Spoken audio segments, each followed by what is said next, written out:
Section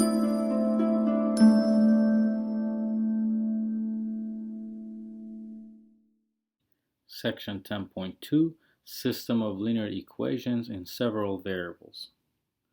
A linear equation in n variables is an equation that can be put in the form below, where all the a sub i's and c are real numbers and x's are the variables.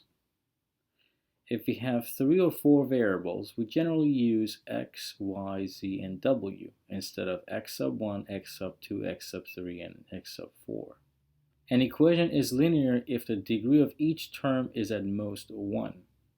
Here are examples of linear equations, and these are examples of nonlinear equations. Note that the two equations on the right are nonlinear because the degree of x sub 1 times x sub 2 is 2, and degree of x squared is 2, which are more than 1. Here are two examples of system of linear equations when one is in the triangular form. To solve this system of equation, we know that z equals 3. By substituting 3 for z in the second equation, we solve for y to be -1. And by substituting y and z into the first equation, we solve for x to get x equals 2.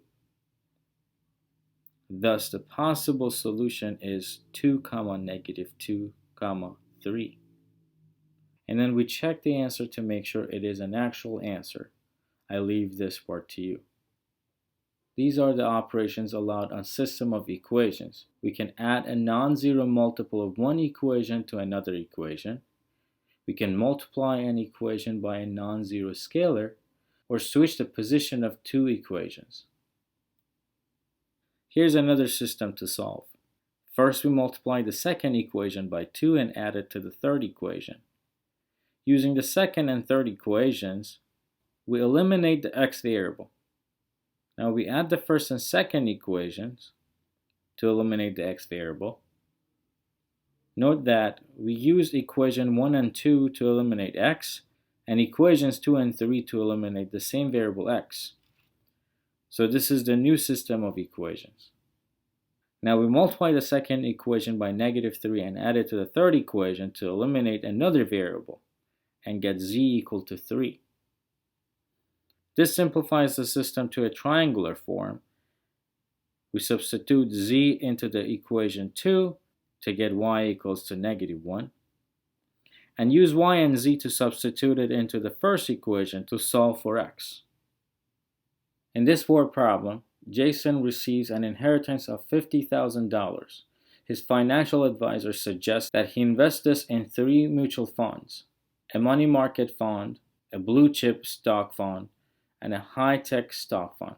The advisor estimates that the money market fund will return 5% over the next year, the blue chip fund 9%, and the high-tech fund 16%.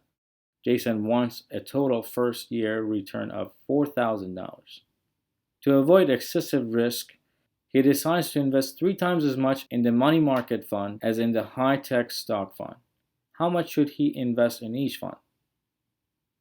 Let x be the amount invested in money market fund, y be the amount invested in the blue chip stock fund, and z be the amount invested in the high-tech stock fund.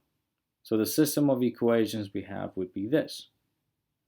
And using Gaussian elimination method, we can solve for x, y, and z. These are the suggested textbook homework problem and required ALEKS homework for section 10.2.